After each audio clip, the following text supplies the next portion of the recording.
Bien, estamos en este tercer bloque. Le quiero presentar el análisis que nuestro compañero Marcos Pineda Godoy hace hoy, precisamente sobre el ejercicio de la revocación de mandato y de los temores que se viven en Palacio Nacional según su perspectiva. Vamos a escuchar a nuestro compañero Marcos Pineda Godoy. ¿Qué tal, mi querido Teodoro? Qué gusto en saludarte a ti y a todo el auditorio de Irradia Noticias en el 103.7 de frecuencia modulada. La perspectiva de hoy se titula Temores en Palacio.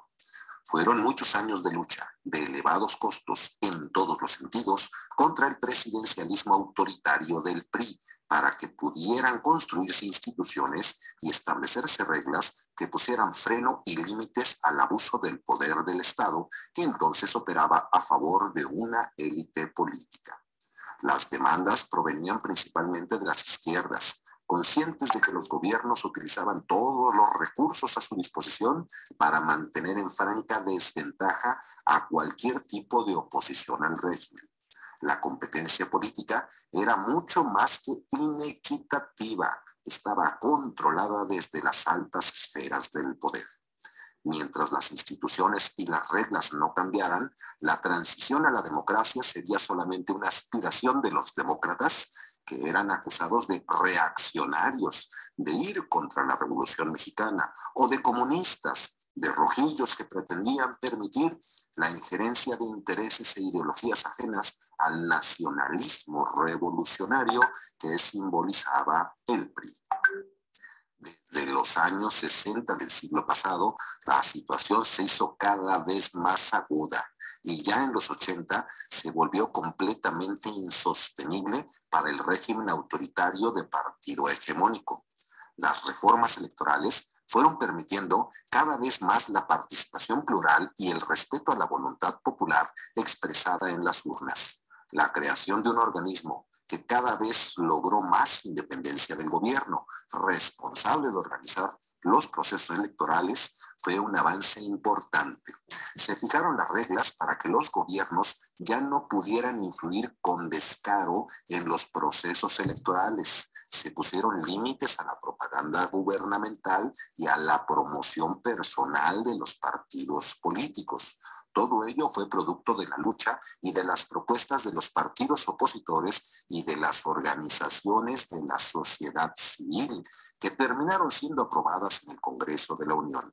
México por fin tuvo condiciones para que las elecciones fueran creíbles, la división de poderes pudiera ser una realidad y la competencia política por fin se reconociera como democrática.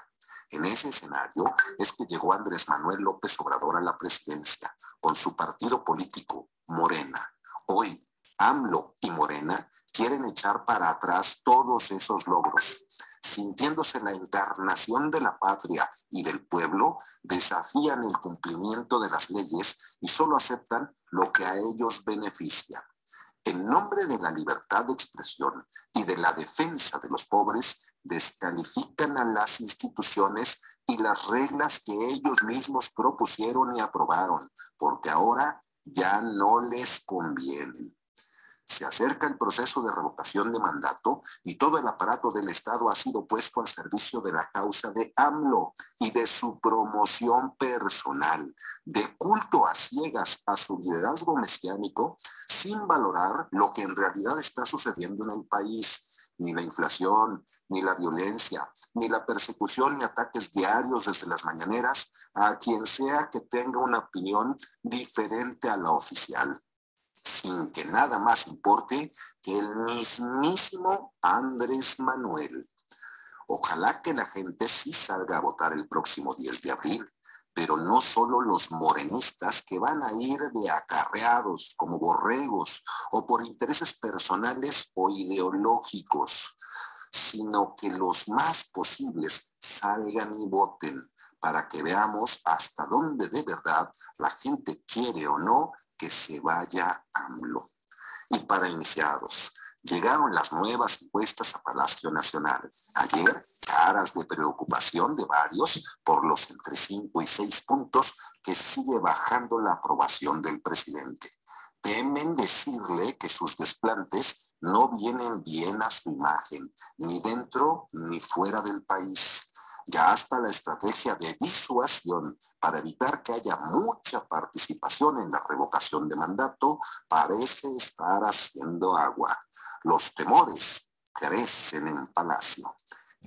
Bien, esa es la voz de nuestro compañero Marcos Pineda Godoy, una alternativa de cómo él percibe precisamente lo que acontece al interior, no de Los Pinos, porque esto ya nos ocupa, del Palacio Nacional.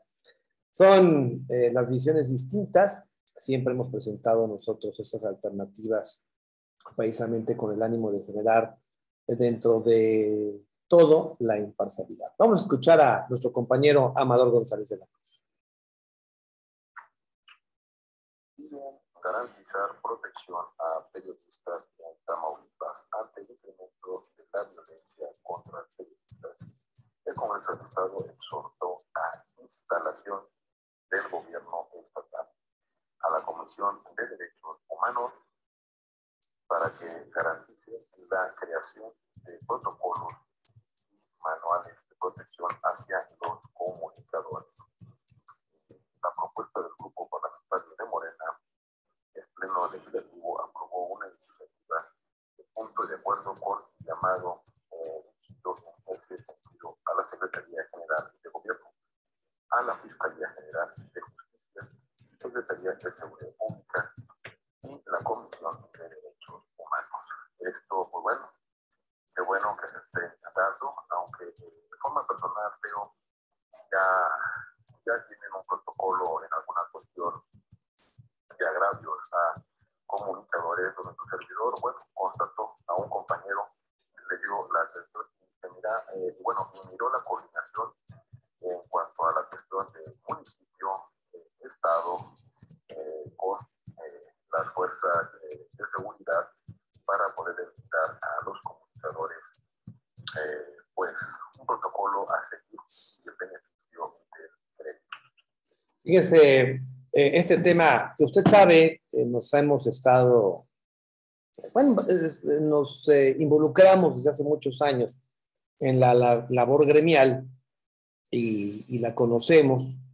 Por supuesto que nos preocupa, o nos ocupa, nos preocupa, y nos metemos de lleno en todo lo que pueda significar beneficio a nuestro gremio, porque nosotros lo que percibimos es que si existe precisamente libertad de expresión, derecho a la información, si estos dos derechos humanos se garantizan, pues lógicamente el periodismo puede hacer su tarea, que en especial y la más importante de todas es el ir sobre la denuncia ante los abusos, ante las raterías, ante la corrupción. Eso es, yo creo que la parte fundamental que el periodismo debe de hacer. Por supuesto que también el meramente informativo, también el de reconocimiento, pero siempre con una visión crítica. Escuchaba yo una persona en donde es que ustedes nada más se dedican a criticar, pues que ese es el espíritu del periodismo. El periodista que no critique, pues puede hacer novela, cuento, crónica, pero no se puede decir periodista. Hoy día hay una andanada de propuestas a favor del gremio periodístico. Qué bueno que así sea, pero hay que defenderlas, porque el ciclo es muy rápido, ¿eh? Así como hoy hay una defensa ultranza por el gremio periodístico, después viene el ataque y los intentos por acabar con la libertad de expresión. Es impresionante, pero así es como ha venido funcionando desde hace muchos, bueno, a través de toda la historia de la humanidad, desafortunadamente. Todos los países, México entre ellos, hay que decirlo con mucha tristeza, siempre ha buscado, digamos, recovecos legales como para limitar el trabajo periodístico. Don Teodoro Rentería Arroyo ha venido haciendo un análisis de unas múltiples propuestas que en las últimas fechas se han venido dando y que también forman parte de nuestra agenda legislativa. Vamos a escuchar desde ahora, porque habla el tema, con el comentario a tiempo don Teodoro Rentería Arroyo. Radio Escuchas de la República, desde Libertas Comunicación, su amigo y servidor Teodoro Rentería Arroyave les saluda con el comentario a tiempo que se titula Toda iniciativa a favor del gremio periodístico es bienvenida. Sexta parte.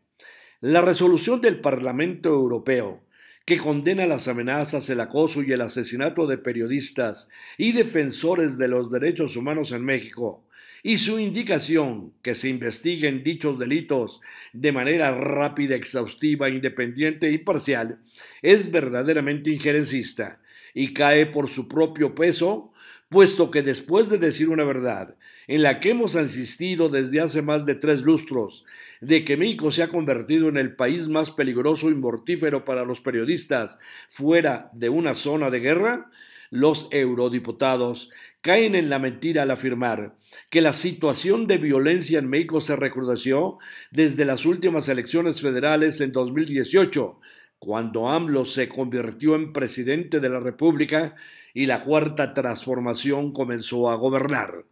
Medias verdades o mentiras interesadas, puesto que el fenómeno social de acoso y asesinato de periodistas se inició en 1983 y se agudizó en la llamada docena trágica de los gobiernos de derecha de Vicente Fox Quesada y Felipe de Jesús Calderón Hinojosa, así como del priista Enrique Peña Nieto.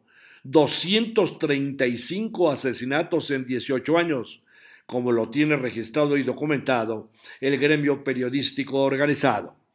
Por ello es de coincidirse en lo substancial con la opinión del polémico diputado federal Gerardo Fernández Noroña al afirmar que la respuesta del presidente Andrés Manuel López Obrador al Parlamento Europeo fue hecha con enfado y desparpajo, a pesar de que señala cosas verdaderas.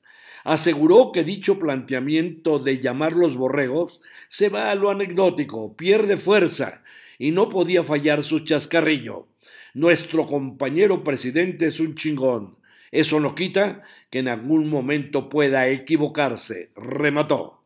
En el mismo sentido, sobre las declaraciones polémicas, López Obrador ahora asegura que su frase, que se sumen como borregos, no es un insulto al Parlamento Europeo, puesto que su posición fue una resolución calumniosa. Lo menos que podemos decir es que fueron sorprendidos los legisladores europeos. Lo menos porque no es cierto lo que sostiene, es completamente falso y por eso hubo un pronunciamiento para que tengan una idea clara los legisladores de Europa.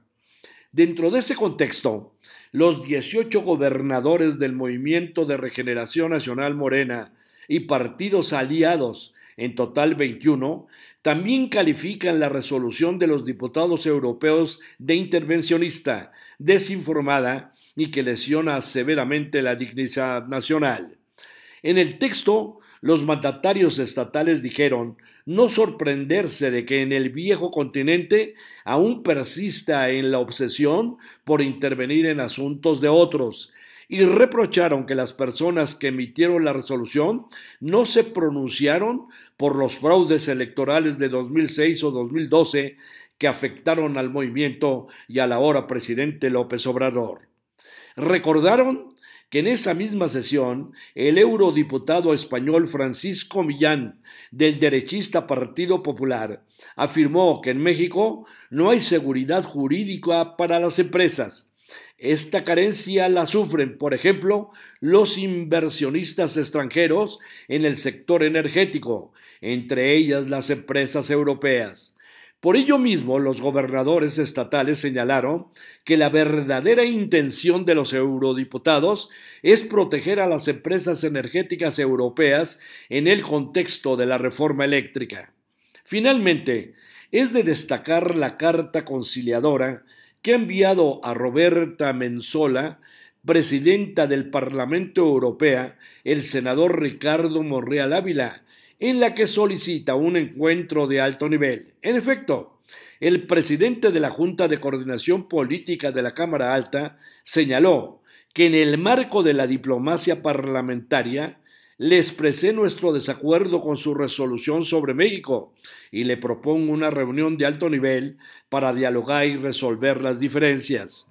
Hubiésemos esperado que siguiendo los protocolos de diplomacia parlamentaria, a través de la instancia establecida desde hace años para la cooperación y comunicación entre el Parlamento y el Congreso de los Estados Unidos Mexicanos, esto es, la Comisión Parlamentaria Mixta México-Unión Europea, hubiésemos tenido la oportunidad de dialogar con oportunidad y confianza sobre los temas que ahonda la citada resolución.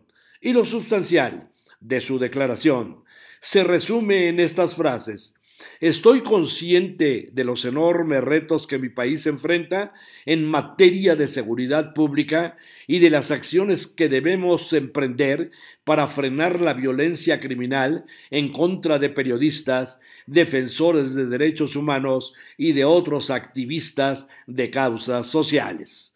Toda iniciativa a favor del gremio periodístico es bienvenida. Continuará. Hasta aquí el comentario a tiempo. Se despide de ustedes su amigo y servidor Teodoro Rentería Arroyo. Bien, y con esto igualmente concluimos nosotros este día. Gracias en verdad a nombre de todo el auditorio de Amador González de la Cruz. Nos sintonizamos mañana. Yo soy su servidor Teodoro Rentería Villa y les recuerdo, el conocimiento de las noticias acerca a las personas y a los pueblos.